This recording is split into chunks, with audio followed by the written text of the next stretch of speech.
차가운 대리석 바닥 위로 무거운 침묵이 흘렀다. 저녁 9시를 넘긴 시계의 초침 소리만이 텅 빈 저택의 공간을 유령처럼 배회하고 있었다. 한서연은 거대한 식탁의 끝에 홀로 앉아 있었다. 그녀의 앞에는 정성스럽게 준비된 2인용 저녁 식사가 식어갔다. 최고급 레스토랑에서 공수해온 스테이크는 이미 그 온기를 잃었고, 반짝이는 와인잔에 담긴 레드와인은 누구의 입술에도 닿지 못한 채 깊은 빛깔만 유지하고 있었다. 오늘은 그와 그녀의 세 번째 결혼 기념일이었다. 3년 전 세상을 떠들썩하게 했던 진성그룹 강태준 대표와 천재적인 전략가 한서연의 결합. 모두가 세기의 커플이라 칭송했지만 그 화려했던 시작의 끝은 이처럼 고요하고 쓸쓸했다. 서연은 미동도 없이 앉아 마치 정교하게 조각된 인형처럼 보였다. 그녀의 얼굴에는 슬픔이나 분노 같은 격한 감정이 드러나지 않았다. 오직 깊이를 알 수 없는 차분함과 체념만이 깃들어 있었다. 이런 기다림은 처음이 아니었다. 지난 1년 동안, 아니, 어쩌면 그보다 더 이전부터 강태준의 귀가는 항상 늦었다. 처음에는 중요한 비즈니스 미팅이라는 그의 말을 믿었다. 진성그룹을 이끄는 그의 어깨가 얼마나 무거운지 누구보다 잘 알았기에 그녀는 기꺼이 그림자가 되기를 자처했다. 자신의 빛나는 경력을 모두 내려놓고 그의 성공을 위해 조용히 내조하는 삶을 선택한 것은 그녀 자신이었다. 그녀의 머릿속에 과거의 기억들이 스쳐 지나갔다. 작은 스타트업에 불과했던 진성을 지금의 대기업으로 키워낸 수많은 밤들. 태준이 앞에서 스포트라이트를 받을 때 서연은 뒤에서 모든 전략을 설계하고 판을 짰다. 그의 대담한 결단력과 그녀의 날카로운 통찰력이 결합되었을 때 그들은 무서울 것이 없었다. 하지만 정점에 오르자 모든 것이 변하기 시작했다. 그는 점차 그녀의 조언을 귀찮아했고 모든 성공이 오롯이 자신의 능력 덕분이라 믿기 시작했다. 서연은 천천히 휴대폰을 들어 올렸다. 화면에는 방금 전 올라온 경제 뉴스 기사가 떠 있었다. 진성그룹 파격적인 인사 단행, 신임 전략기획실장 오수진 영입으로 새로운 도약 예고. 기사 속에는 환하게 웃고 있는 강태준과 그의 옆에 서 있는 젊고 아름다운 여성 오수진의 사진이 있었다. 오수진, 하버드 MBA 출신의 월스트리트에서 경력을 쌓은 화려한 스펙의 소유자. 그리고 지난 몇 달간 재계에서 태준의 새로운 여자라는 소문이 파다했던 바로 그 인물이었다. 사진 속 태준의 미소는 서연이 아주 오랫동안 보지 못했던 종류의 것이었다. 진심에서 우러나오는 기쁨과 만족감, 그리고 오수진을 바라보는 그의 눈빛에는 단순한 동료의 이상의 무언가가 담겨 있었다. 서연은 소리 없이 휴대폰 화면을 껐다. 심장이 차갑게 식어내리는 감각, 그것은 질투가 아니었다. 마지막 남은 기대의 끈이 완전히 끊어지는 소리였다. 그녀는 이미 모든 것을 알고 있었지만 이렇게 공식적으로 확인 사살을 당한 기분이었다. 그때 현관문 비밀번호를 누르는 소리가 들리고 이내 묵직한 문이 열렸다. 강태준이 비틀거리며 들어섰다. 그의 잘생긴 얼굴은 술기운으로 붉게 상기되어 있었고 최고급 수트에서는 낯선 향수 냄새와 와인 향이 뒤섞여 풍겨왔다. 그는 식탁 위에 차려진 음식들을 보고서야 잠시 놀란 표정을 지었지만 이내 무심하게 넥타이를 풀며 말했다. 아직 안 자고 있었어? 저녁은 먹었어야지. 그의 목소리에는 미안함이나 당황스러움이 전혀 담겨 있지 않았다. 마치 늦은 귀가가 당연하다는 듯한 태도였다. 서연은 아무 말 없이 그를 바라보았다.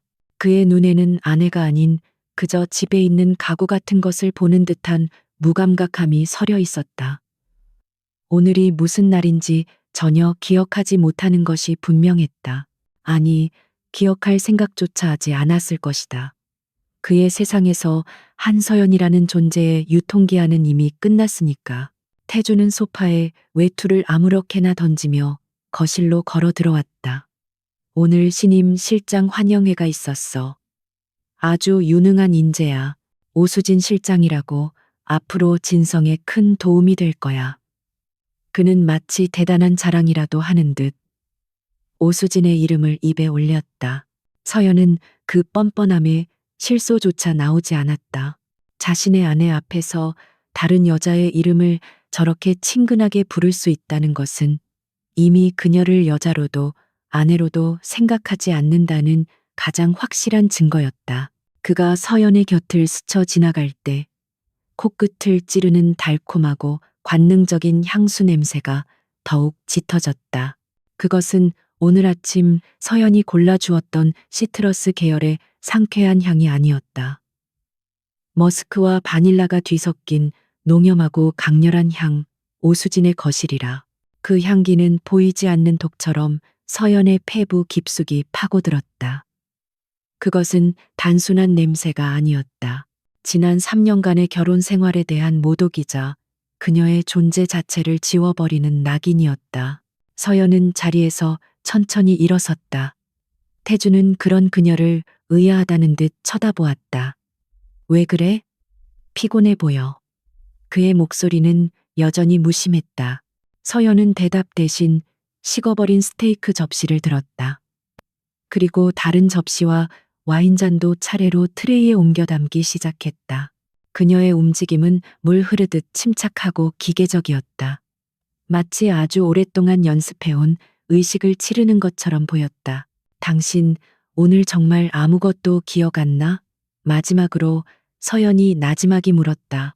그 목소리는 너무나 고요해서 오히려 섬뜩하게 들렸다. 태주는 잠시 미간을 찌푸렸다.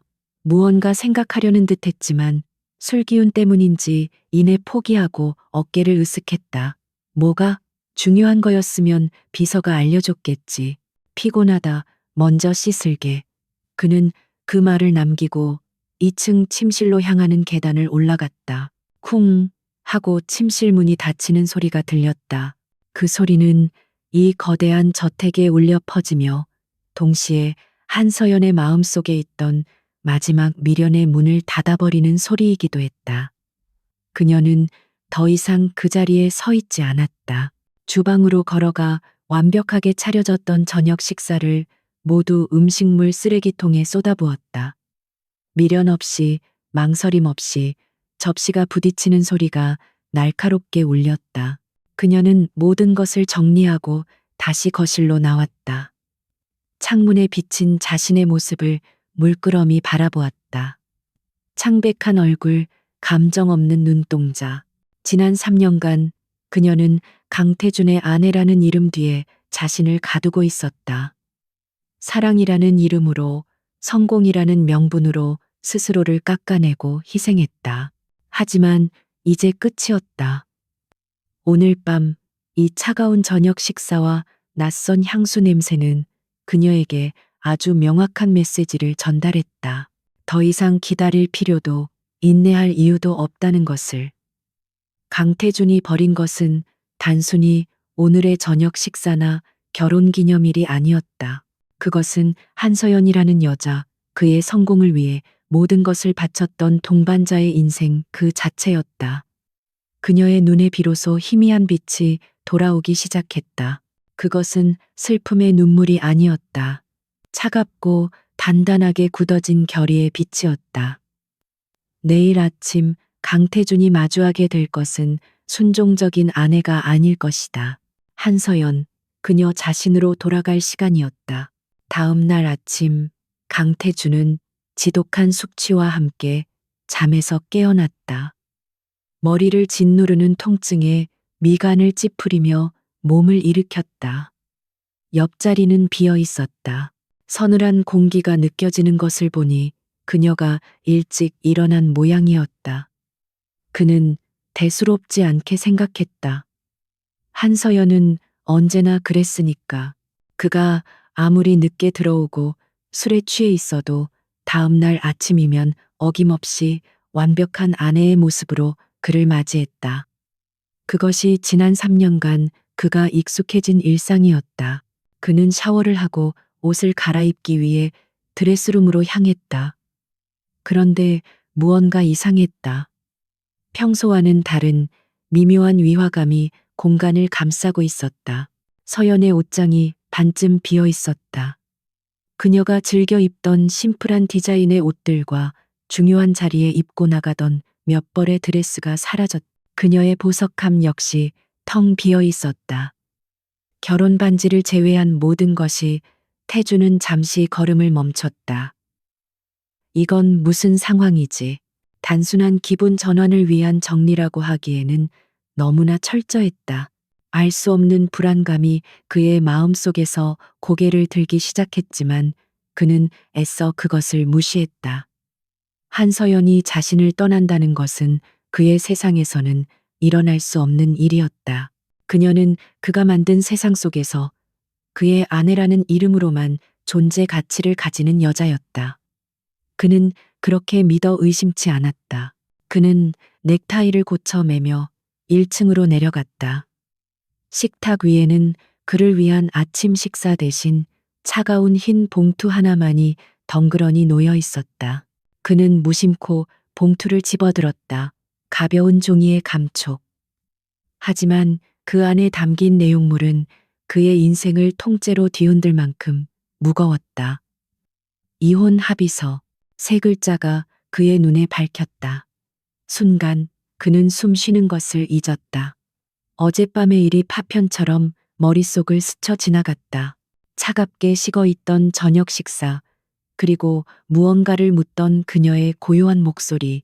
그제야 그는 어제가 결혼기념일이었다는 사실을 기억해냈다. 허수음이 터져나왔다. 분노가 온몸의 혈관을 타고 끓어오르기 시작했다. 고작 결혼기념일 한 번 챙기지 않았다고 이혼, 그녀가 감히? 강태주는 서류를 구겨버릴 듯 세게 움켜쥐었다. 그는 한서연이 이런 유치한 협박으로 자신의 관심을 끌려 한다고 생각했다. 그래, 분명 그럴 것이다. 늘 순종적이고 그림자 같던 그녀가 할 수 있는 최대한의 반항이 고작 이런 것이리라. 그는 그녀가 곧 눈물을 흘리며 잘못했다고 빌러 돌아올 것이라 확신했다. 그가 서재로 들어가자 서연이 창가에 서서 그를 기다리고 있었다. 아침 햇살을 등지고 선 그녀의 모습은 어딘가 낯설었다. 더 이상 남편을 기다리는 아내의 모습이 아니었다. 단정하게 빗어넘긴 머리, 군더더기 없는 디자인의 네이비색 정장. 그녀는 마치 중요한 협상을 앞둔 비즈니스 파트너처럼 보였다. 그녀의 얼굴에는 눈물도 원망도 없었다. 오직 얼음장처럼 차갑고 단호한 결심만이 서려 있었다. 이게 지금 무슨 장난이야? 태준이 이혼 서류를 그녀 앞에 책상 위로 던지며 으르렁거렸다. 그의 목소리에는 노골적인 경멸과 분노가 담겨 있었다. 어제 내가 좀 실수한 건 인정하지. 하지만 고작 그런 일로 이혼 소리를 꺼내? 당신 지금 제정신이야? 내가 누구인지 잊었어? 그는 그녀가 자신의 권위 앞에 무릎 꿇기를 기대하며 그녀를 몰아붙였다. 그녀가 없으면 아무것도 아닌 존재라는 것을 상기시켜주고 싶었다. 하지만 서연의 반응은 그의 예상을 완전히 빗나갔다. 그녀는 그가 던진 서류를 조용히 바라본 뒤 차분하게 입을 열었다. 장난 아니에요. 그리고 제정신 맞아요. 당신이 누구인지도 아주 잘 알죠. 진성그룹 대표 강태준 씨. 하지만 더 이상 내 남편은 아니에요. 그녀의 목소리는 흔들림이 없었다. 오히려 그를 동정하는 듯한 뉘앙스마저 느껴졌다. 지난 3년간 충분히 기다렸고 충분히 기회를 줬어요. 어젯밤이 마지막 확인이었을 뿐이에요. 태주는 기가 막혔다. 기회, 확인, 당신 지금 나를 평가라도 했다는 거야? 한서연, 주제를 알아야지. 이 집에서 나가면 당신이 뭘 할 수 있는데? 경력도 끊긴 여자가 강태준의 아내라는 타이틀 없이 세상에서 살아남을 수 있을 것 같아? 그의 말은 비수처럼 날카로웠지만 서연은 눈 하나 깜짝하지 않았다. 오히려 그녀는 희미한 미소를 지었다. 그것은 그의 오만함에 대한 연민의 미소였다. 그건 걱정하지 않아도 될 거예요. 내 인생이니까. 위자료는 필요 없어요. 당신이 준 모든 것, 이 집을 포함해서 전부 돌려줄게요. 내 물건들은 이미 다 챙겼어요. 그녀는 이미 모든 준비를 마친 상태였다. 그녀의 철저함에 태주는 순간 말문이 막혔다. 이것은 단순한 감정적인 투정이 아니었다. 오랫동안 아주 치밀하게 계획된 이별 통보였다. 그가 그녀를 완벽하게 무시하고 있는 동안 그녀는 조용히 자신만의 탈출구를 만들고 있었던 것이다.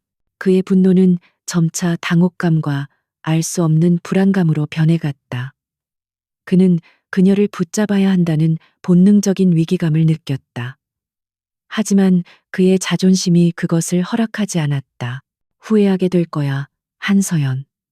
내게서 벗어나서 당신이 얼마나 비참해질 수 있는지 똑똑히 보게 해주지. 나한테 기어와서 잘못했다고 빌어도 절대 용서 안 해. 그는 마지막까지 오만한 협박을 퍼부었다. 그것이 그가 할 수 있는 유일한 방어였다. 서연은 더 이상 대꾸할 가치를 느끼지 못했다. 그녀는 자신의 작은 캐리어를 끌고 그를 지나쳐 현관으로 향했다. 그녀가 문을 열고 나가려는 순간 태준이 다급하게 외쳤다. 어디로 갈 건데? 그 목소리에는 그 자신도 인지하지 못한 초조함이 묻어 있었다. 서연은 잠시 걸음을 멈추고 돌아보지 않은 채 말했다. 당신이 알 필요 없는 곳으로. 쾅! 문이 닫히는 소리가 저택 전체에 울려 퍼졌다. 강태주는 텅 빈 거실에 홀로 남겨졌다. 서연이 사라진 공간은 순식간에 차갑고 낯설게 변해버렸다. 항상 그 자리에 있던 공기 같은 존재, 그래서 소중함을 몰랐던 존재가 사라지자 그는 숨 막히는 공허함에 휩싸였다. 하지만 그는 여전히 인정할 수 없었다. 그녀가 정말로 자신을 떠났다는 사실을, 그는 이 모든 것이 곧 끝날 악몽일 뿐이라고, 그녀는 곧 돌아올 것이라고 스스로를 세뇌했다. 같은 시각 저택을 막 빠져나온 서연은 대기하고 있던 차에 올라탔다. 운전석에 앉아있던 변호사가 걱정스러운 얼굴로 물었다. 괜찮으십니까? 서연은 창밖으로 빠르게 멀어지는 지난 3년간 그녀의 감옥이었던 집을 바라보며 담담하게 대답했다. 네, 어느 때보다 괜찮아요. 그녀의 휴대폰이 울렸다. 발신자는 시안그룹 이도현 의장이었다. 그녀는 망설임 없이 통화 버튼을 눌렀다. 한서연입니다. 그녀의 목소리는 자신감으로 가득 차 있었다. 전화기 너머로 부드럽고 중후한 목소리가 들려왔다. 준비는 다 되셨습니까? 한고문님, 시안의 새로운 전략을 이끌어 주실 분을 모시게 되어 영광입니다. 서연의 입가에 3년 만에 처음으로 진정한 미소가 번졌다. 네, 의장님, 저 역시 기대가 큽니다. 이제 시작이죠. 그녀는 전화를 끊고 눈을 감았다. 강태준의 아내, 한서연은 죽었다. 이제부터는 전략가 한서연의 시대가 시작될 것이었다. 진성의 가장 강력한 경쟁자, 시한그룹의 심장에서, 시한그룹의 본사 빌딩은 그들의 경영 철학을 그대로 보여주는 듯했다. 불필요한 장식 없이 간결하고 효율적인 구조, 그리고 모든 공간에 스며들어 있는 개방적인 소통의 분위기. 한서연이 처음 이사회 회의실에 들어섰을 때 그녀는 진성그룹의 권위적이고 폐쇄적인 분위기와는 완전히 다른 공기에 둘러싸여 있음을 느꼈다. 이곳의 임원들은 서로를 직급이 아닌 이름으로 불렀고 자유롭게 의견을 개진하며 치열하게 토론했다. 그녀의 공식적인 첫 업무는 시안그룹의 사활이 걸린 퀀텀 코어 프로젝트 입찰 전략 수립이었다. 차세대 반도체 기술의 핵심이 될 이 프로젝트는 당연하게도 진성그룹 역시 총력을 기울여 따내려 하는 사업이었다. 회의는 이미 몇 시간째 평행선만 달리고 있었다. 진성이 막대한 자금력을 앞세워 공격적인 입찰가를 제시할 것이 뻔했기에 시안의 임원들은 어떻게 대응해야 할지 결론을 내리지 못하고 있었다. 결국 가격 경쟁으로 갈 수밖에 없습니다. 우리가 감당할 수 있는 최대치를 제시하고 하늘의 뜻을 기다리는 수밖에요. 한 임원이 지친 목소리로 말했다. 모두가 그의 말에 동의하는 듯한 무거운 침묵이 흘렀다. 그때 회의 내내 조용히 자료만 검토하던 서연이 처음으로 입을 열었다. 왜 우리가 진성이 만들어 놓은 판 위에서 싸워야 한다고 생각하십니까? 모든 시선이 그녀에게로 쏠렸다. 그녀의 목소리는 나지막했지만 회의실의 공기를 가를 만큼의 힘이 있었다. 진성은 코끼리입니다. 거대한 몸집과 힘으로 모든 것을 짓밟으려 하겠죠. 우리가 똑같이 코끼리가 되려 한다면 우리는 그저 더 작은 코끼리가 될 뿐이고 결국 패배할 겁니다. 우리는 코끼리가 아니라 코끼리를 쓰러뜨릴 수 있는 날카로운 창이 되어야 합니다. 그녀는 자리에서 일어나 스크린 앞으로 걸어나갔다. 이 프로젝트의 핵심은 단순히 기술을 납품하는 것이 아닙니다. 발주처인 정부가 진정으로 원하는 것은 안정적인 미래 기술 생태계 구축입니다. 진성은 돈으로 기술을 사서 넘기겠다는 제안을 할 겁니다. 하지만 우리는 기술을 넘어 그들과 함께 미래를 만들어갈 파트너가 되겠다는 제안을 해야 합니다. 그녀는 아무도 생각하지 못했던 새로운 관점을 제시했다. 시안그룹이 가진 다른 계열사들의 기술력과 인프라를 결합하여 단순히 부품을 납품하는 공급업체가 아닌 전체 기술 생태계를 함께 설계하고 운영하는 종합 솔루션 파트너가 되겠다는 파격적인 제안이었다. 그것은 입찰의 판 자체를 뒤흔드는 차원이 다른 접근법이었다. 회의실을 가득 채웠던 패배감은 순식간에 경탄과 흥분으로 바뀌었다. 회의 내내 말없이 그녀를 지켜보던 이도현 의장의 눈빛이 깊어졌다. 그는 자신이 사람을 제대로 보았음을 다시 한번 확인했다. 그녀는 단순히 똑똑한 전략가가 아니었다. 본질을 꿰뚫어 보고 위기 속에서 완전히 새로운 길을 창조해내는 통찰력의 소유자였다. 회의가 끝난 후 이도현은 자신의 집무실로 서연을 불렀다. 그는 직접 내린 따뜻한 차를 건네며 말했다. 한 고모님 덕분에 시안이 나아갈 새로운 길을 보게 되었습니다. 환영한다는 말이 늦었군요. 그의 목소리와 눈빛에는 그녀의 능력에 대한 순수한 존중과 신뢰가 담겨 있었다. 지난 3년간 강태준에게서는 단 한 번도 받아보지 못했던 종류의 것이었다. 서연은 담담하게 미소를 지으며 대답했다. 제가 할 일을 했을 뿐입니다. 의장님.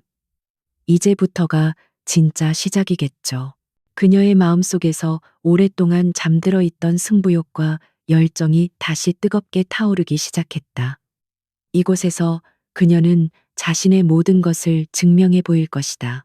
한편 같은 시각 진성그룹의 회의실은 살얼음판 같은 긴장감으로 가득했다. 강태준은 잔뜩 인상을 쓴 채 임원들을 몰아붙이고 있었다. 시안 따위에게 이 프로젝트를 뺏길 생각은 추호도 없어. 돈이 얼마가 들든 상관없으니 무조건 이겨. 무슨 말인지 알겠어. 그의 고압적인 태도에 임원들은 고개만 숙일 뿐이었다. 그의 옆자리에 앉은 오수진이 부드럽지만 교활한 목소리로 말했다. 대표님 말씀이 맞아요. 이번 프로젝트는 우리의 자금력과 시장 지배력을 확실하게 보여줄 기회예요. 경쟁사가 감히 따라올 수 없는 압도적인 가격을 제시해서 다시는 우리에게 덤벼들 생각조차 못하게 만들어야죠. 그녀의 전략은 단순하고 공격적이었다. 강태준의 오만한 성향을 정확히 파고드는 제안이었다.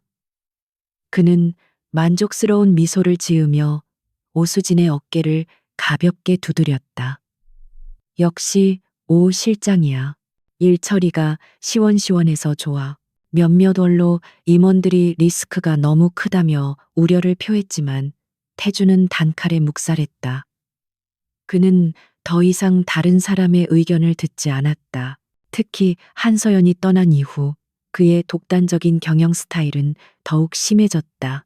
과거에는 서연이 보이지 않는 곳에서 그의 과속을 제어해 주었지만 이제는 브레이크가 사라진 폭주 기관차나 다름없었다. 그는 자신이 모든 것을 통제하고 있다고 믿었지만 실은 아주 사소한 균열들이 생겨나고 있음을 전혀 인지하지 못하고 있었다. 그리고 운명의 날이 밝았다. 퀀텀 코어 프로젝트의 최종 사업자 선정 결과가 발표되었다. 강태주는 자신의 사무실에서 오수진과 함께 샴페인을 터뜨릴 준비를 하고 있었다. 그는 자신의 승리를 단 한순간도 의심하지 않았다. 그때 비서가 하얗게 질린 얼굴로 뛰어들어왔다. 대표님, 방금 결과가 나왔습니다. 시안그룹이 최종 사업자로 선정되었습니다. 쨍그랑 태준이 들고 있던 샴페인 잔이 바닥으로 떨어져 산산조각이 났다. 그의 얼굴에서 미소가 사라지고 믿을 수 없다는 표정이 떠올랐다. 뭐라고? 그게 무슨 말도 안 되는 소리야. 입찰 가격이 얼마였는데? 우리가 제시한 금액의 절반이라도 됐어? 그는 비서에게 고함을 질렀다. 비서는 떨리는 목소리로 보고했다. 가격 차이는 크지 않았다고 합니다. 하지만 시안 측에서 제시한 기술 생태계 공동 구축이라는 장기적인 비전이 결정적인 역할을 했다고 합니다. 기술 생태계 구축. 그 말을 듣는 순간 태준의 머릿속을 무언가 강타했다. 그것은 과거 한서연이 늘 강조하던 전략이었다. 단기적인 이익이 아닌 시장 전체를 아우르는 장기적인 파트너십. 그가 진부하고 답답하다며 무시했던 바로 그 방식. 설마 그의 마음속에 불길한 예감이 스며들었다. 그는 즉시 시안그룹의 입찰 전략팀에 대한 보고서를 가져오라고 명령했다. 몇 시간 후 그의 책상 위에 한 장의 보고서가 놓였다. 그는 떨리는 손으로 보고서를 넘겼다. 시안그룹의 혁신적인 전략을 상세하게 분석한 내용들이 눈에 들어왔다. 그리고 보고서의 마지막 페이지, 이번 프로젝트를 총괄한 책임자의 이름이 적혀 있었다. 시한그룹 신임 상임고문 한서연. 그 이름을 보는 순간 강태준의 세상이 멈췄다. 분노와 배신감, 그리고 그 자신도 설명할 수 없는 지독한 상실감이 온몸을 덮쳤다. 자신이 버린 여자, 자신의 그늘 속에서나 살 수 있을 거라 비웃었던 그 여자가 자신의 등 뒤에 비수를 꽂은 것이었다. 한국 경제의 미래를 논하는 대규모 경제 포럼이 열리는 날, 행사장은 이른 아침부터 수많은 인파로 북적였다. 반짝이는 카메라 플래시 세례와 업계 거물들의 낮은 목소리가 뒤섞여 특유의 긴장감과 활기를 만들어내고 있었다. 강태준은 언제나처럼 이 무대의 주인공이었다. 그는 자신감 넘치는 미소로 기자들의 질문에 답하며 여러 정재계 인사들과 여유롭게 악수를 나누었다. 퀀텀 코어 프로젝트를 놓친 것은 분명 뼈아픈 실책이었지만 그의 오만한 자존심은 그것을 사소한 실수 정도로 치부하게 만들었다. 그는 여전히 자신이 이 바닥의 정점에 서 있다고 믿었다.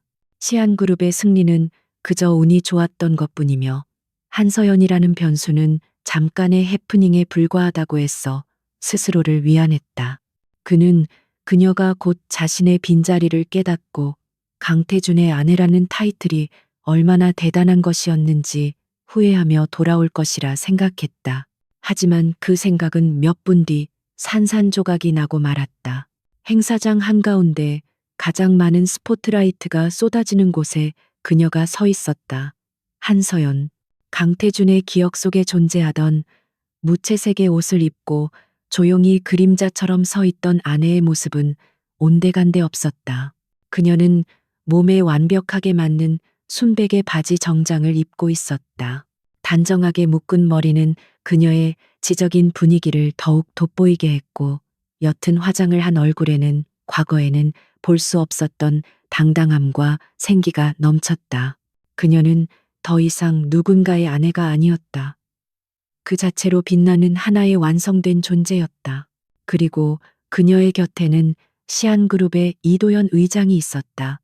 그는 서연을 바라보며 부드럽게 미소 짓고 있었고 그 눈빛에는 한치의 의심도 없는 신뢰와 깊은 존중이 담겨 있었다.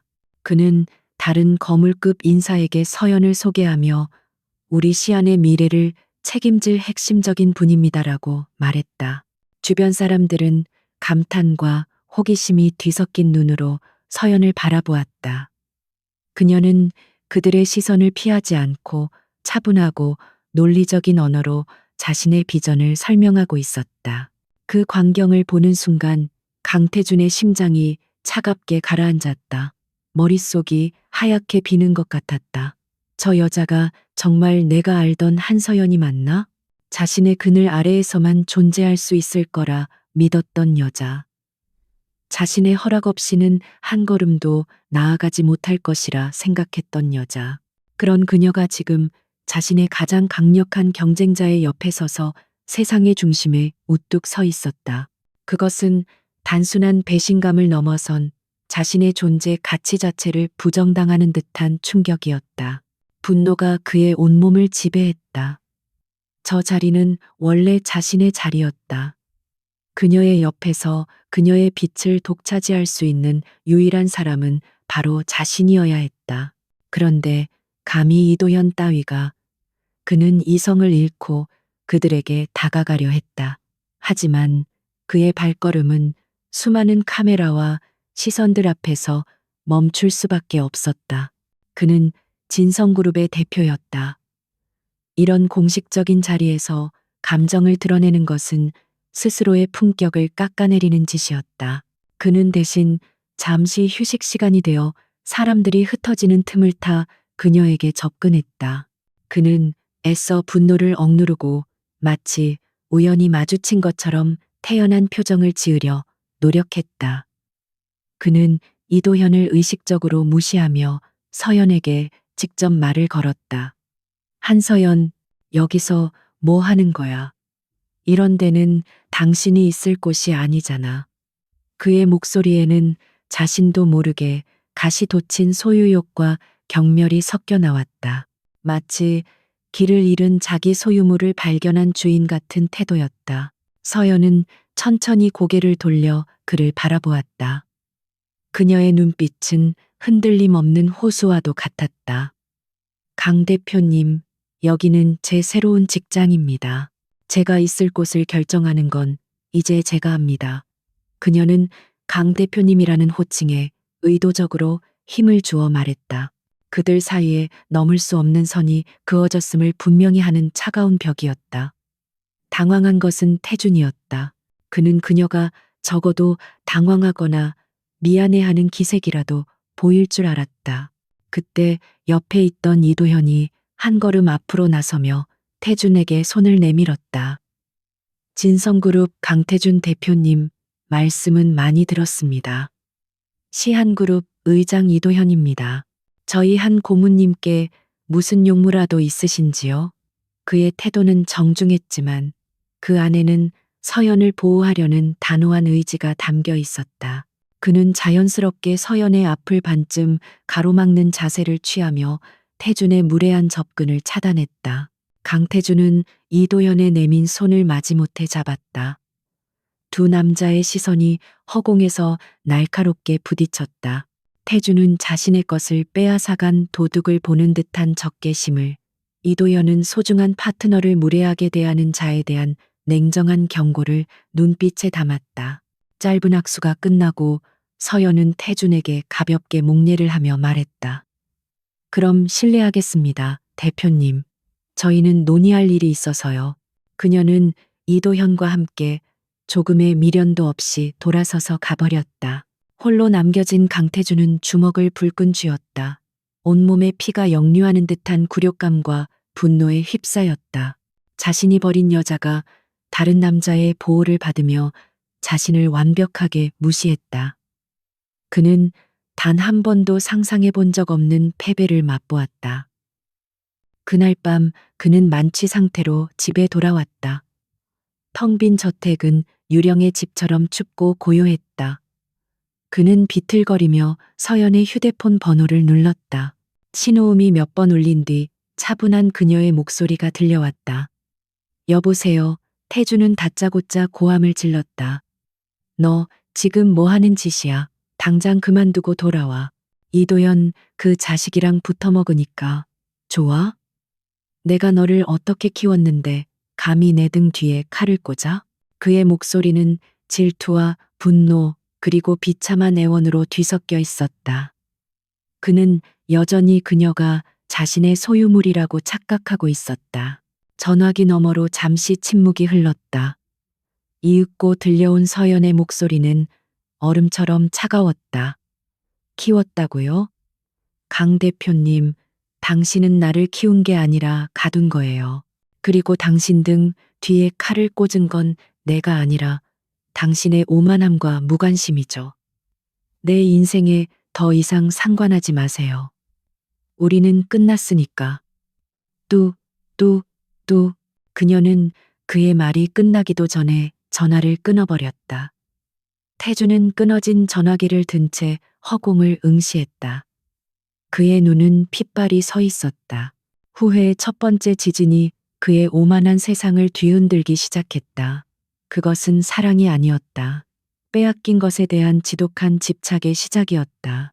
강태준의 세상은 질투라는 이름의 도구로 빠르게 잠식되어 갔다.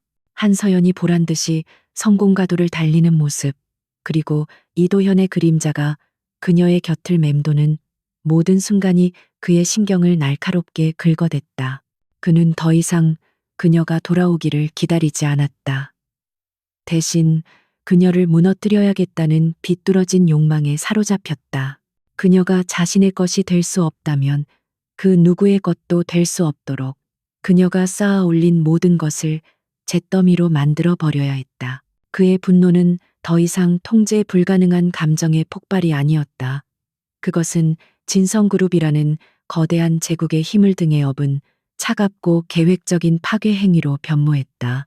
그는 비서실을 통해 시안그룹의 퀀텀 코어 프로젝트에 참여하는 모든 협력업체 리스트를 입수했다. 그리고 한밤중 자신의 집무실에서 홀로 그 리스트를 훑어보며 사냥감을 고르는 포식자처럼 번뜩이는 눈으로 미소를 지었다. 첫 번째 타겟은 알파 테크놀로지였다. 퀀텀 코어 프로젝트의 핵심 부품을 공급하기로 한 중소기업으로 기술력은 뛰어나지만 자금 사정은 넉넉하지 않은 곳이었다. 그리고 공교롭게도 알파 테크놀로지는 오래전부터 진성그룹의 다른 계열사에도 부품을 납품하고 있었다. 강태주는 다음날 아침 직접 알파 테크놀로지의 대표를 자신의 사무실로 호출했다. 그는 예의 바른 미소 뒤에 서늘한 칼날을 숨긴 채 말했다. 대표님, 저희 진성과의 오랜 인연을 저는 아주 소중하게 생각합니다. 그래서 드리는 말씀입니다만 시안그룹과의 계약을 재고해 주셨으면 합니다. 알파 테크놀로지의 대표는 당황한 기색이 역력했다. 대표님, 그게 무슨 말씀이십니까? 시안과의 계약은 저희 회사의 사활이 걸린 일입니다.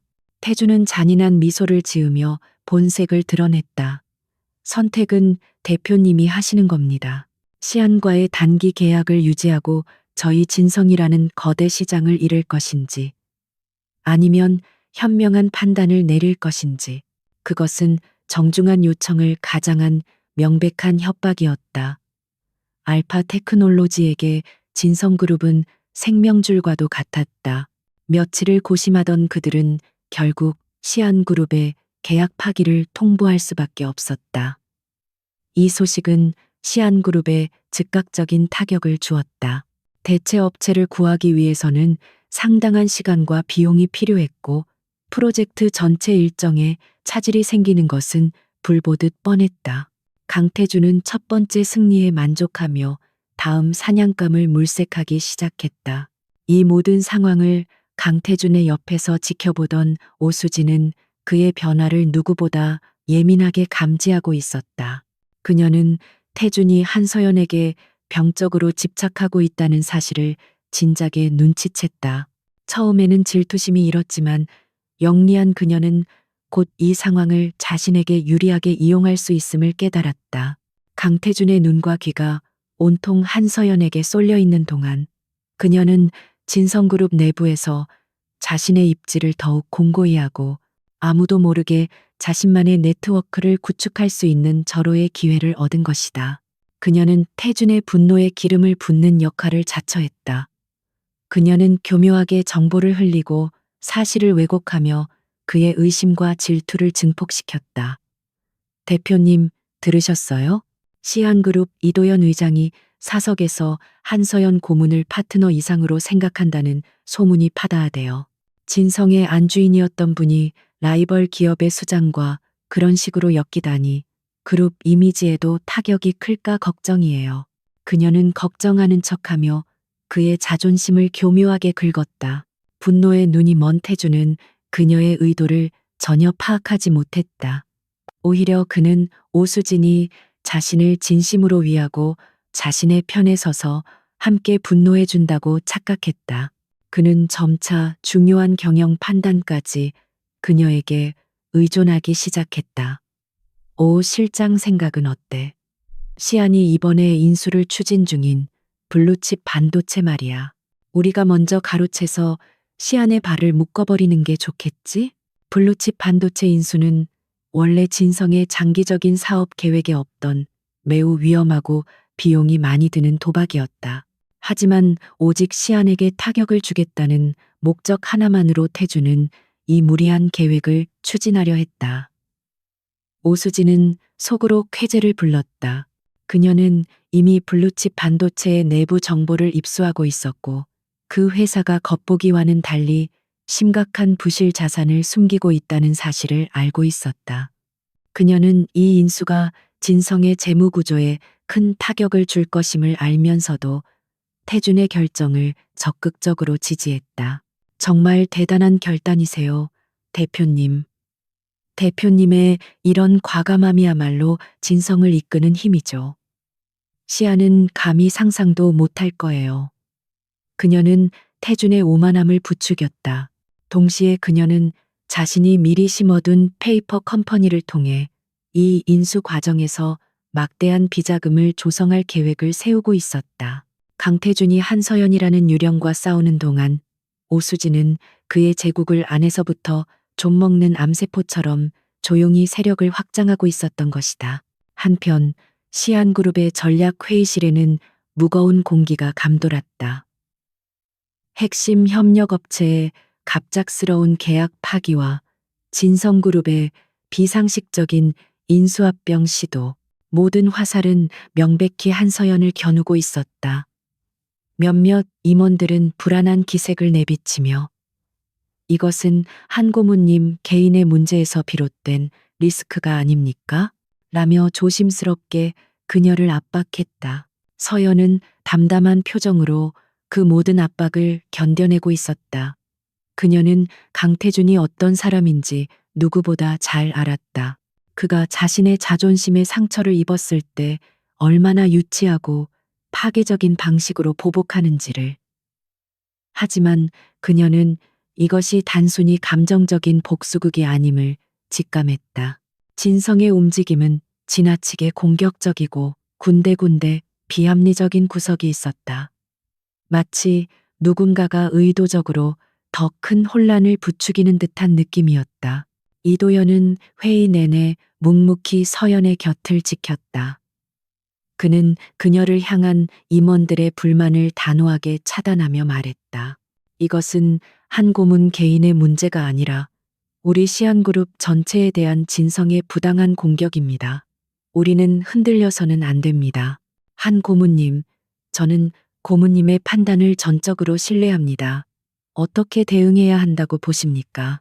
그의 흔들림 없는 신뢰에 서연은 깊은 숨을 내쉬고 결심을 굳혔다. 방어만으로는 이길 수 없습니다. 그들이 왜 저렇게 비상식적으로 움직이는지 그 배후를 파고들어야 합니다. 진성그룹의 비합리적인 결정들 뒤에는 강태준 대표의 감정 외에 또 다른 무언가가 숨어 있을 겁니다. 그녀의 눈빛이 날카롭게 빛났다.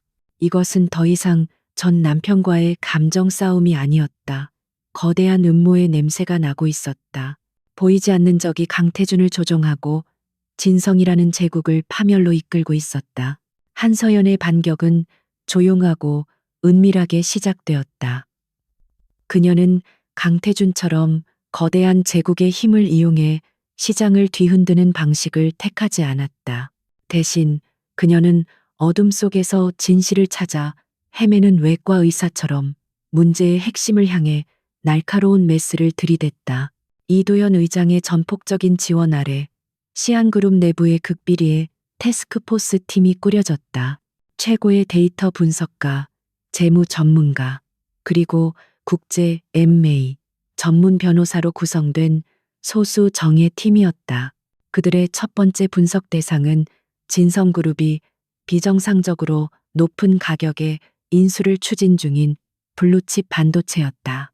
서연은 회의실의 거대한 스크린에 떠 있는 블루칩의 재무제표를 응시했다. 표면적으로는 그럴듯해 보였지만 그녀의 직감은 계속해서 위험 신호를 보내고 있었다. 수년간 적자를 면치 못하던 회사가 갑자기 대규모 투자를 유치하고 신기술 특허를 출원하는 등 최근 몇 달간의 행적이 부자연스러울 정도로 극적이었다. 강태준 대표는 감정에 휘둘리고 있지만 결코 멍청한 사람은 아닙니다. 이런 부실 기업의 그룹의 명운을 걸 만큼의 위험을 감수할 리가 없어요. 우리가 놓치고 있는 무언가가 있습니다. 서연은 팀원들을 향해 말했다. 그녀의 지시에 따라 팀은 블루칩의 자금 흐름을 역추적하기 시작했다. 수십 개의 계좌와 복잡하게 얽힌 투자 관계를 파헤치던 데이터 분석가의 표정이 굳어졌다. 찾았습니다. 고문님. 블루칩에 투자된 자금 중 상당 부분이 조세 회피처인 케이맨 제도에 등록된 몇 개의 페이퍼 컴퍼니를 통해 들어왔습니다. 서류상으로는 아무런 문제가 없지만 자금 세탁이나 비자금 조성을 위해 흔히 사용되는 전형적인 수법입니다. 분석가의 보고에 서연의 눈빛이 날카로워졌다. 퍼즐의 첫 번째 조각이 맞춰지는 순간이었다. 누군가가 블루칩 인수를 이용해 거대한 돈을 빼돌리려 하고 있었다. 하지만 그 누군가가 누구인지 알아내는 것이 관건이었다. 강태준일까? 그럴 가능성은 낮았다. 그는 회사 돈에 손을 댈 만큼 궁지에 몰린 사람이 아니었다. 그의 목표는 오직 시안과 한서연을 무너뜨리는 것, 그뿐이었다. 그렇다면 답은 하나였다. 강태준의 눈과 귀를 가리고 그의 분노를 이용해 이 모든 판을 짜고 있는 배후, 바로 오수진이었다. 하지만 심증만으로는 부족했다. 확실한 물증이 필요했다. 서연은 자신의 과거 인맥을 총동원하기 시작했다. 그녀가 업계를 떠나 있던 3년의 시간은 결코 헛된 시간이 아니었다. 그녀는 꾸준히 세상의 흐름을 읽고 사람들과의 연을 놓지 않고 있었다. 수소문 끝에 그녀는 월스트리트에서 오수진과 함께 일했던 전직 펀드 매니저와 연락이 닿았다. 그는 과거 오수진의 배신으로 큰 손해를 보고 업계를 떠난 인물이었고 그녀에 대한 앙심을 품고 있었다. 오수진은 언제나 그랬습니다. 겉으로는 완벽한 엘리트처럼 보이지만 뒤로는 자신의 이익을 위해서라면 어떤 불법적인 수단도 마다하지 않는 여자죠. 그녀는 특히 페이퍼 컴퍼니를 이용한 자금 조작에 능했습니다. 그는 서연이 제시한 페이퍼 컴퍼니들의 이름을 듣고는 쓴웃음을 지었다. 이 이름들, 낯익군요.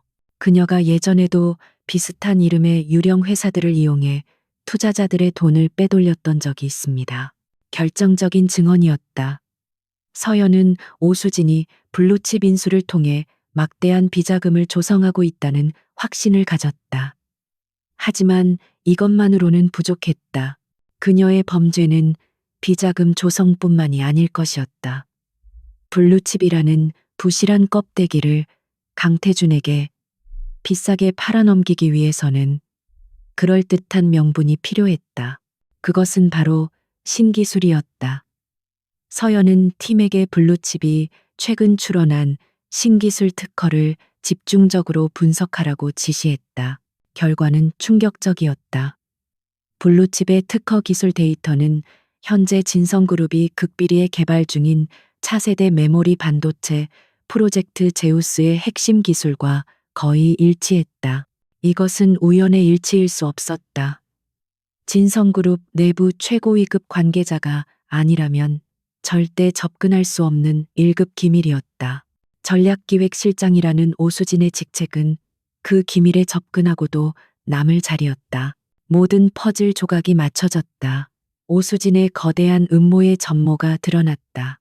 그녀는 강태준의 질투심을 이용해 시안그룹을 공격하도록 부추기는 동시에 그 공격의 수단인 블루칩 인수를 통해 진성의 핵심 기술과 막대한 자금을 동시에 빼돌리고 있었던 것이다. 강태준은 한서연이라는 허상을 향해 칼을 휘두르고 있었지만 그 칼은 실제로는 자신의 심장을 향하고 있었다. 오수진은 진성그룹이라는 제국을 통째로 삼키려는 계획을 세우고 있었던 것이다. 서연은 완성된 보고서를 들고 이도현의 집무실로 향했다. 보고를 받는 내내 이도현의 표정은 차갑게 굳어갔다. 그는 경쟁사의 위기를 기뻐하는 대신 한 사람의 탐욕이 어떻게 한 기업을 그리고 수많은 사람들의 인생을 파괴할 수 있는지에 대해 깊은 분노를 느꼈다. 그는 보고서에서 눈을 떼고 서연을 바라보았다. 이 모든 것을 어떻게 밝혀낸 겁니까? 그의 목소리에는 경탄이 섞여 있었다. 저는 그저 흩어져 있던 점들을 이었을 뿐입니다. 비정상적인 움직임 뒤에는 반드시 그 이유가 있으니까요. 서연은 담담하게 대답했다. 그녀의 마음속에는 복잡한 감정이 교차했다.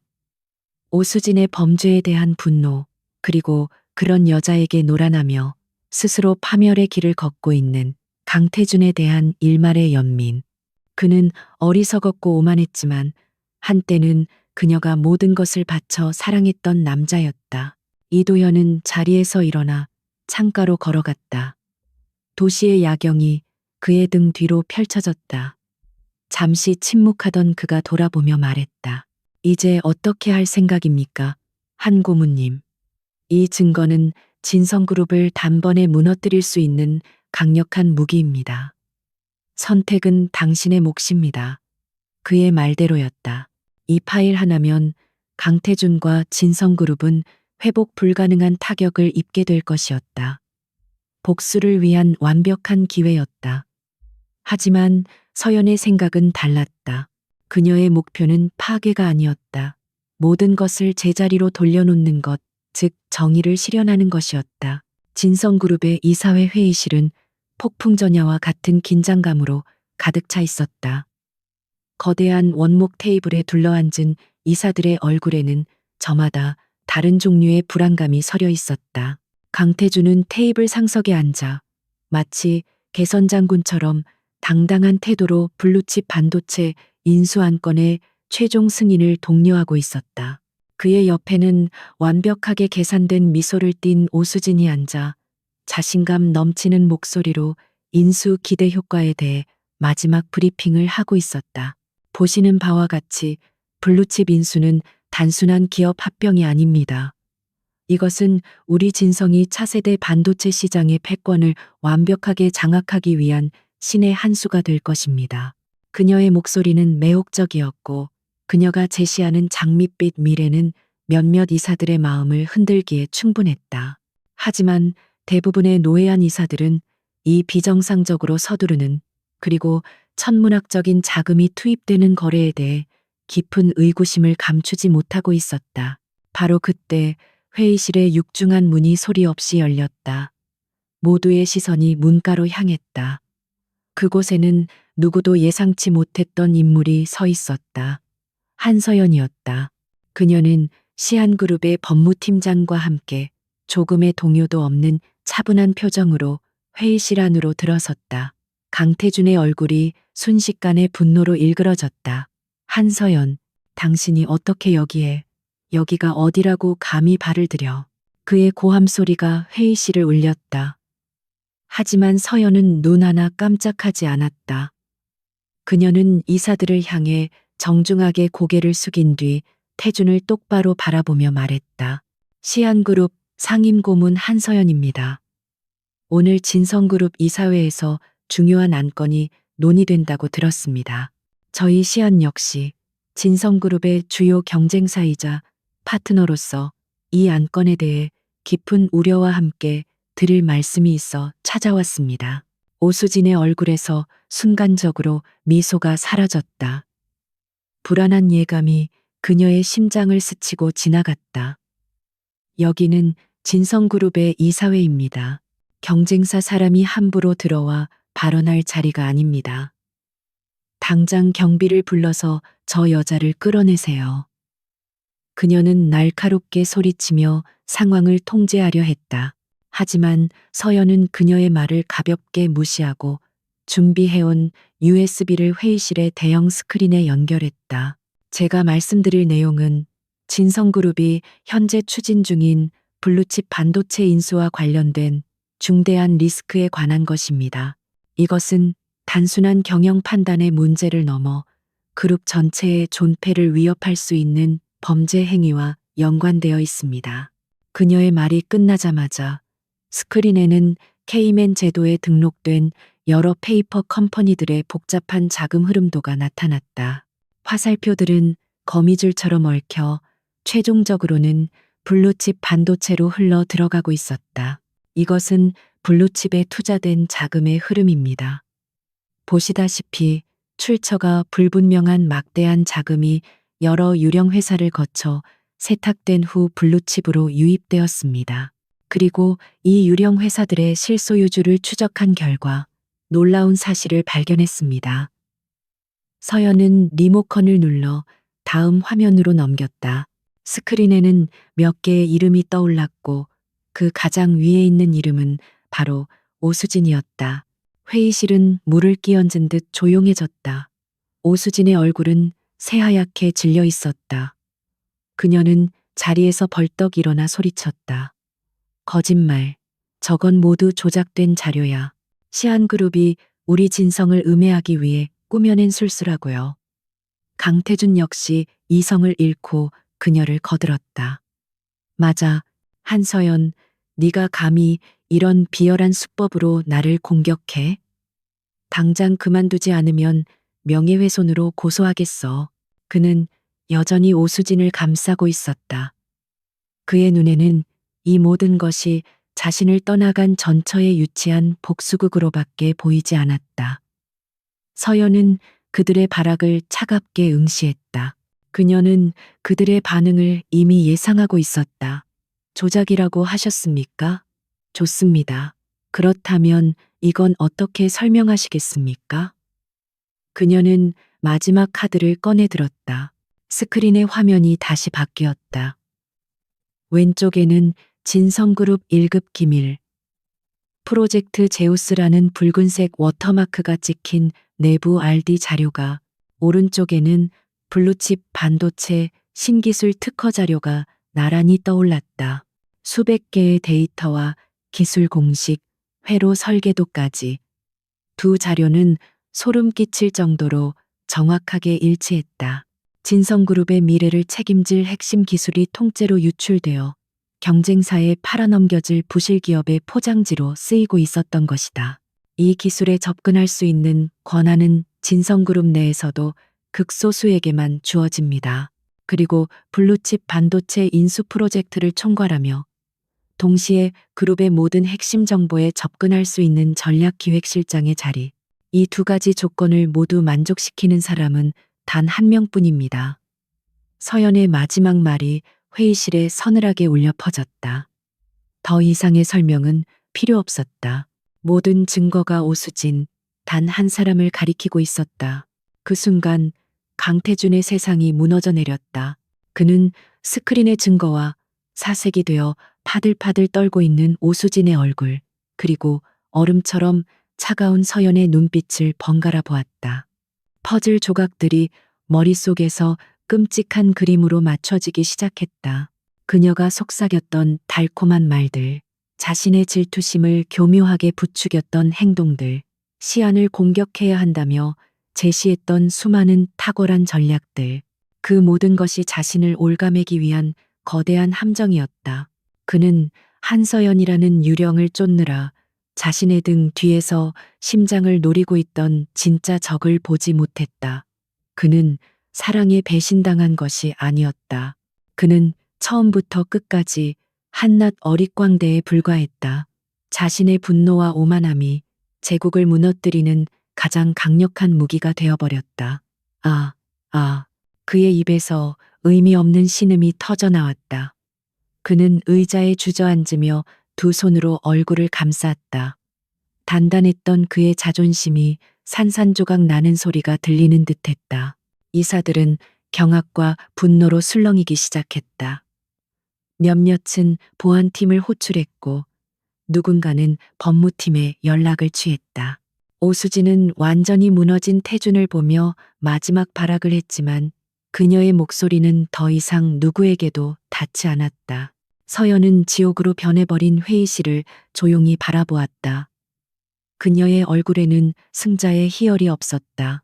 오직 스스로 파멸을 자초한 어리석은 남자를 향한 깊고 서글픈 감정만이 스쳐 지나갈 뿐이었다. 그녀는 자신의 역할을 다했다. 조용히 돌아서서 그 아수라장을 뒤로하고 밖으로 걸어 나왔다. 진성그룹 이사회에서 벌어진 폭로전은 다음 날 아침 대한민국을 뒤흔드는 거대한 태풍이 되어 돌아왔다. 모든 신문 일면과 방송사 메인 뉴스는 진성그룹의 추악한 스캔들을 대서특필했다. 진성그룹 핵심 기술 유출 및 천문학적 비자금 조성 의혹, 오만한 CEO의 몰락, 전처의 통렬한 복수극 등 자극적인 헤드라인들이 사람들의 눈을 사로잡았다. 진성그룹의 주가는 개장과 동시에 날개 없는 추락을 시작했다. 수십 년간 쌓아 올린 신뢰의 탑은 단 하루 만에 와르르 무너져 내렸다. 성난 투자자들의 항의 전화가 빗발쳤고 본사 앞은 분노한 소액 주주들과 취재진들로 인산인해를 이루었다. 한때 대한민국 경제를 이끄는 거대한 제국의 상징이었던 진성타워는 이제 부패와 탐욕의 소굴이라는 오명을 뒤집어 쓴 채 침묵하고 있었다. 검찰의 압수수색은 신속하게 이루어졌다. 오수진은 자신의 오피스텔에서 체포되었다. 화려했던 커리어우먼의 모습은 온데간데 없었다. 초췌한 얼굴에 값비싼 옷은 구겨져 있었고 그녀의 눈에는 더 이상 교활한 빛이 아닌 공허한 패배감만이 가득했다. 수많은 카메라 플래시 세례 속에서 그녀는 아무 말 없이 호송차에 올랐다. 그녀가 평생을 바쳐 쌓아 올린 욕망의 성은 결국 그녀 자신을 가두는 감옥이 되어버렸다. 강태준은 그 모든 광경을 지켜볼 수 없었다. 그는 그룹의 긴급 대책 회의에도 참석하지 않은 채 텅 빈 저택에 스스로를 유폐했다. 한때 그의 성공을 상징했던 그 거대한 공간은 이제 그의 실패를 비웃는 거대한 무덤처럼 느껴졌다. 그는 며칠 동안 술로 밤을 지새웠다. 최고급 양주병들이 거실 바닥에 나뒹굴었고 역한 술 냄새와 절망의 공기가 집안을 가득 메웠다. 그는 망가진 레코드판처럼 과거를 되감았다. 한서연과 함께 진성을 키워냈던 열정의 시간들, 그녀의 번뜩이는 지혜가 위기 때마다 자신을 구해주었던 순간들. 하지만 성공의 정점에 오르자 그는 그 모든 것을 잊었다. 그녀의 존재를 당연하게 여겼고 그녀의 헌신을 무시했으며 그녀의 가치를 폄하했.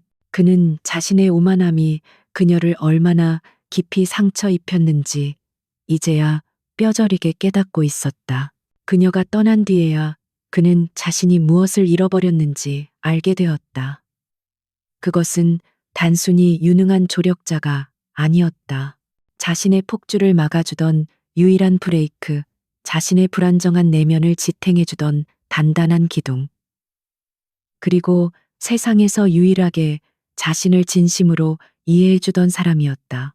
그는 한서연이라는 여자를 잃은 것이 아니라 자기 자신의 절반을, 아니 어쩌면 전부를 잃어버린 것이었다.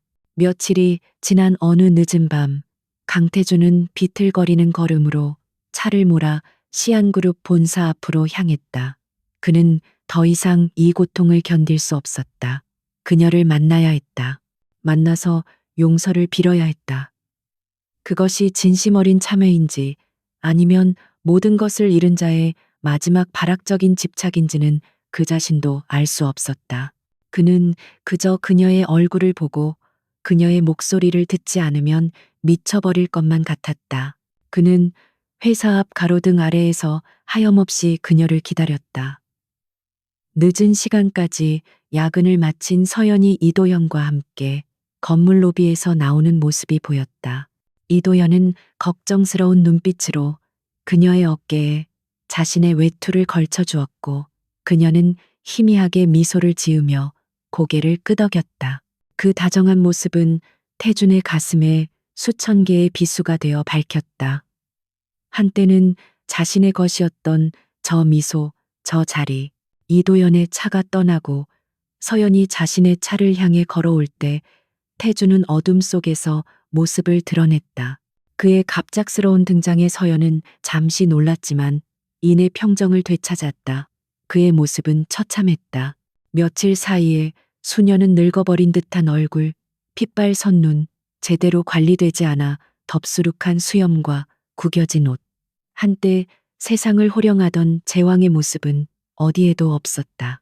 그저 모든 것을 잃고 길을 헤매는 패배자만이 서 있을 뿐이었다. 서연아.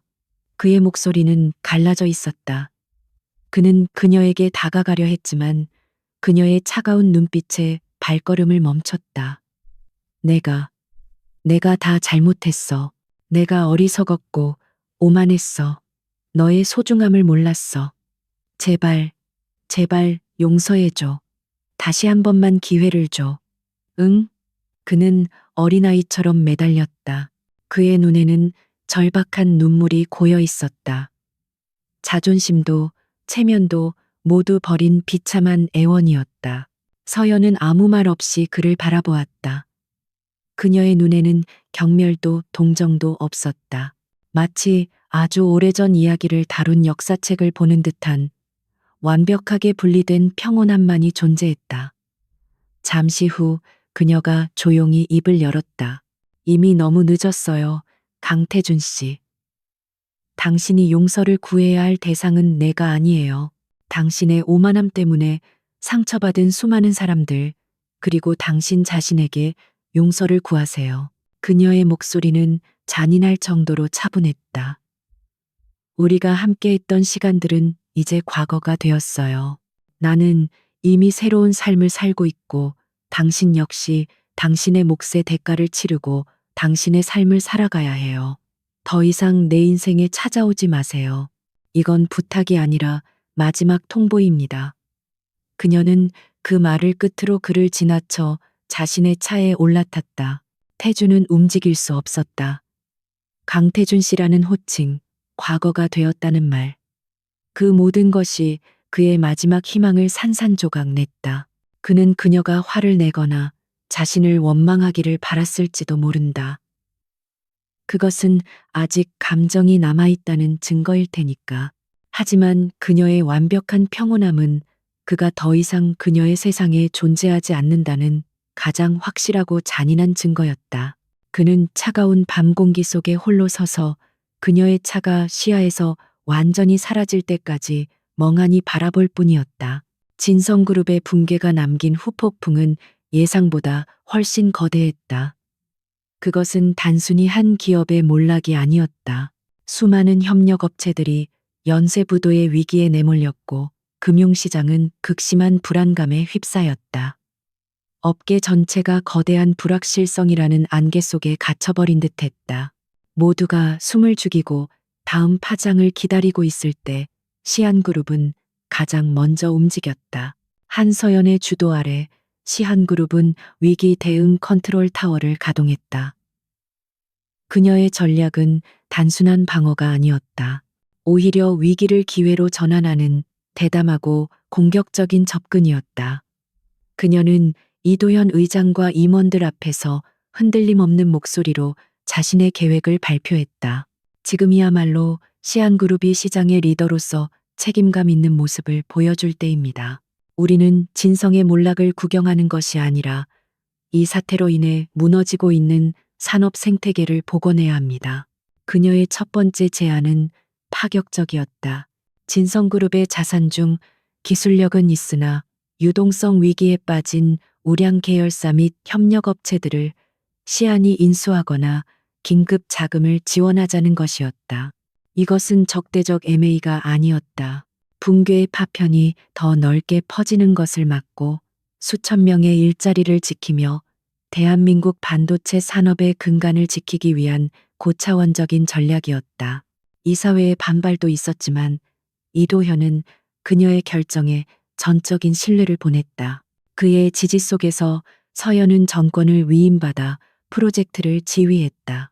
그녀는 밤낮을 가리지 않고 일에 몰두했다. 수십 개의 기업 실사 보고서를 검토하고 채권단과 협상하며 가장 효율적인 지원 방안을 모색했다. 그녀의 판단은 냉철했고 실행력은 거침없었다.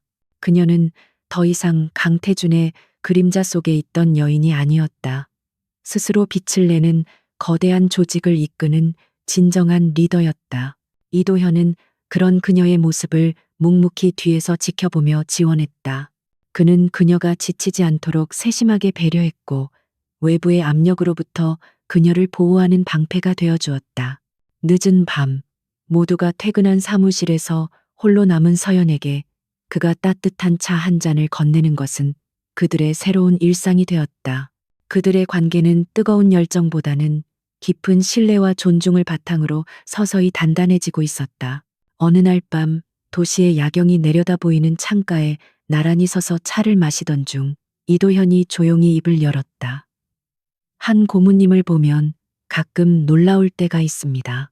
그 힘든 시간을 겪고도 어떻게 그렇게 단단하고 올바른 신념을 지킬 수 있는 건지 그의 목소리에는 순수한 경외심이 담겨 있었다. 서연은 잠시 창밖을 바라보다가 희미하게 미소 지었다. 단단해진 게 아니라 부서지지 않으려고 버텼을 뿐입니다. 그리고 이제는 지켜야 할 것들이 생겼으니까요. 그녀의 시선이 그에게로 향했다. 그 눈빛 속에는 시한그룹과 동료들, 그리고 바로 앞에 서 있는 그에 대한 고마움과 애정이 담겨 있었다.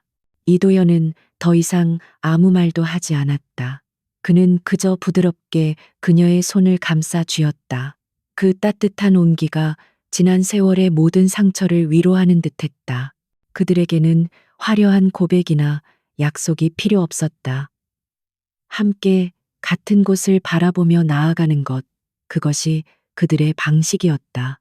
한편 세상의 중심에서 밀려난 강태준은 자신만의 기나긴 싸움을 시작하고 있었다. 그는 그룹 회장직에서 물러났고 검찰 조사를 받으며 자신이 저지른 경영상 과실에 대한 법적 책임을 져야 했다. 그가 가진 대부분의 재산은 그룹의 피해를 복구하고 채무를 변제하는 데 사용되었다. 화려했던 저택도 수십 대의 슈퍼카도 모두 그의 손을 떠나갔다. 그에게 남은 것은 작은 사무실 하나와 그를 끝까지 믿고 따라준 몇 명의 직원들 뿐이었다. 그는 파산 신청을 통해 모든 것을 외면할 수도 있었지만 그러지 않았다. 그것은 그가 스스로에게 내리는 속죄의 방식이었다.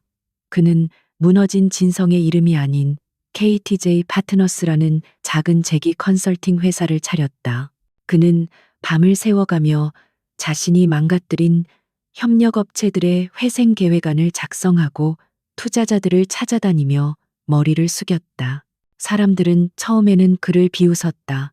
제왕의 자리에서 쫓겨난 자의 처량한 몸부림이라고 조롱했다. 하지만 그는 묵묵히 자신의 길을 걸었다. 과거의 오만함은 완전히 사라졌다. 그는 상대가 누구든 진심으로 귀를 기울였고 자신의 실수를 솔직하게 인정했다. 그의 눈에는 더 이상 탐욕과 아집이 아닌 과거를 책임지고 미래를 만들어 가려는 진정성이 담겨 있었다. 조금씩, 아주 조금씩 그를 다시 보기 시작하는 사람들이 생겨났다. 1년의 시간이 흘렀다. 시안그룹은 한서연의 리더십 아래 업계의 절대 강자로 우뚝 섰다. 그녀는 그룹 부회장으로 승진하여 명실상부 대한민국 경제를 움직이는 가장 영향력 있는 여성 리더가 되었다. 그녀와 이도연의 관계는 이제 업계 모두가 아는 아름다운 파트너십의 상징이 되었다. 그들은 화려한 스포트라이트보다는 조용한 주말에 함께 책을 읽고 산책하는 소박한 행복을 즐겼다. 강태준의 작은 회사 역시 조금씩 자리를 잡아가고 있었다. 그는 여전히 부유하지 않았고 여전히 수많은 빚을 갚아나가고 있었지만 그의 얼굴에는 과거에 없던 평온함이 깃들어 있었다. 그는 모든 것을 잃고 나서야 비로소 자기 자신으로 바로 서는 법을 배우고 있었다. 잿더미 속에서 각자의 방식으로 그들은 새로운 아침을 맞이하고 있었다. 과거의 상처는 희미해지고 새로운 희망의 씨앗이 조용히 싹트고 있었다. 세월은 강물처럼 흘러 3년이라는 시간을 싣고 지나갔다. 한때 대한민국을 뒤흔들었던 진성그룹의 스캔들은 이제 사람들의 기억 속에서 희미해진 과거의 사건이 되어 있었다. 그 경랑의 시간 위로 저마다의 새로운 이야기가 조용히 쌓여가고 있었다. 도심의 스카이라인이 한눈에 내려다 보이는 시안그룹 부회장실.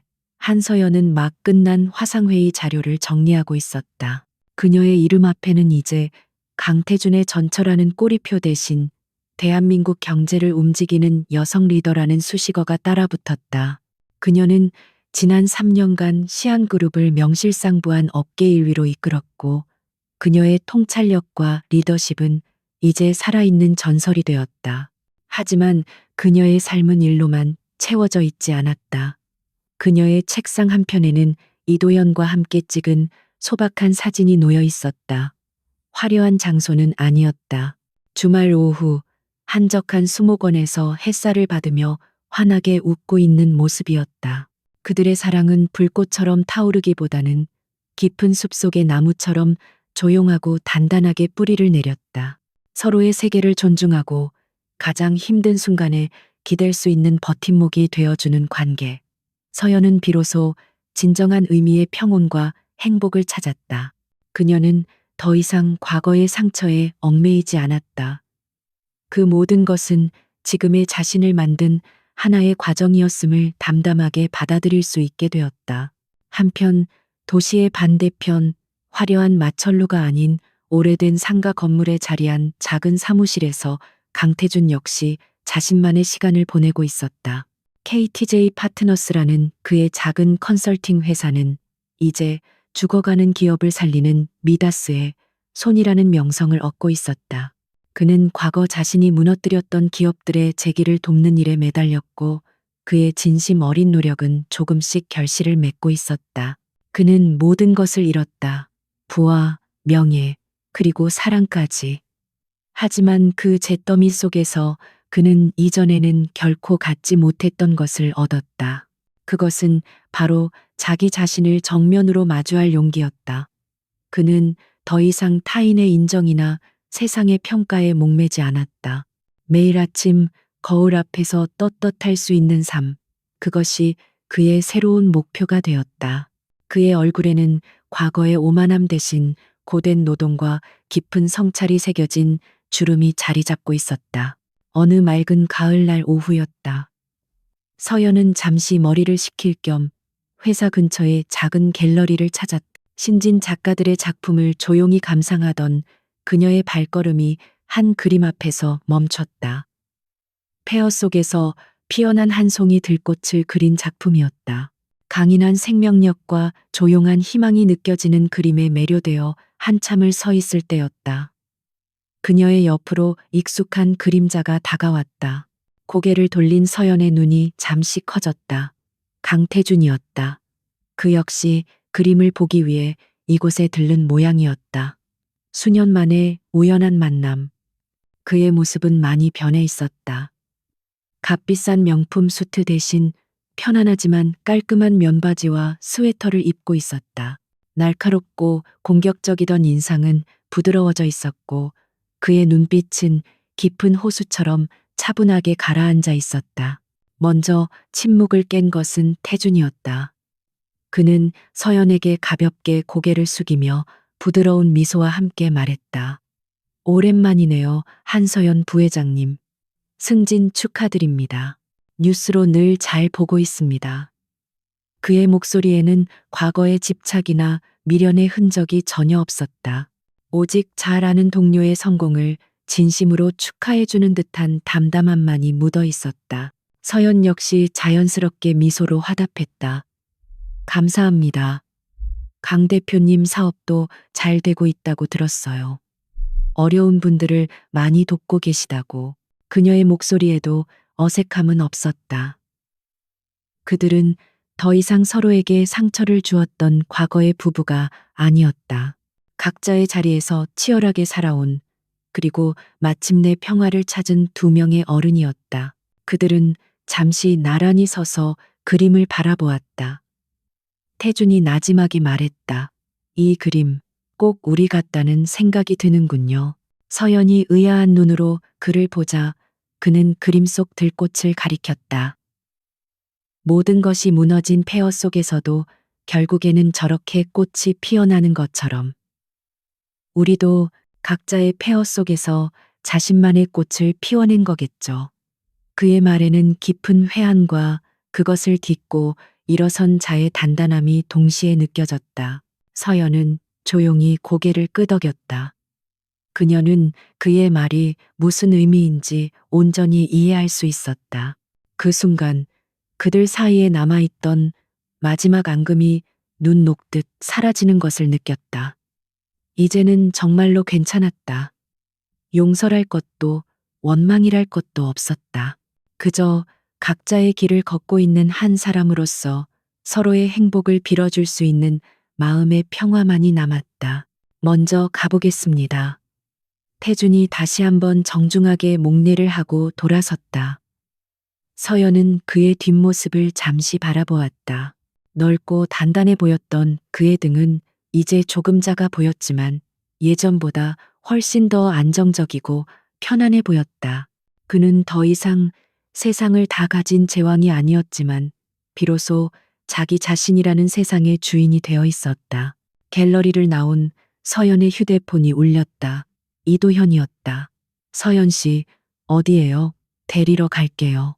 그의 다정한 목소리에 서연의 입가에 따스한 미소가 번졌다. 아니에요. 괜찮아요. 그냥 좋은 그림을 봤어요. 이제 당신에게 갈게요. 그녀는 전화를 끊고 눈부신 가을 햇살 속으로 걸어나갔다. 과거는 그렇게 제자리를 찾아 흘러갔고 그들이 써 내려갈 미래의 첫 페이지는 이제 막 넘어가고 있었다.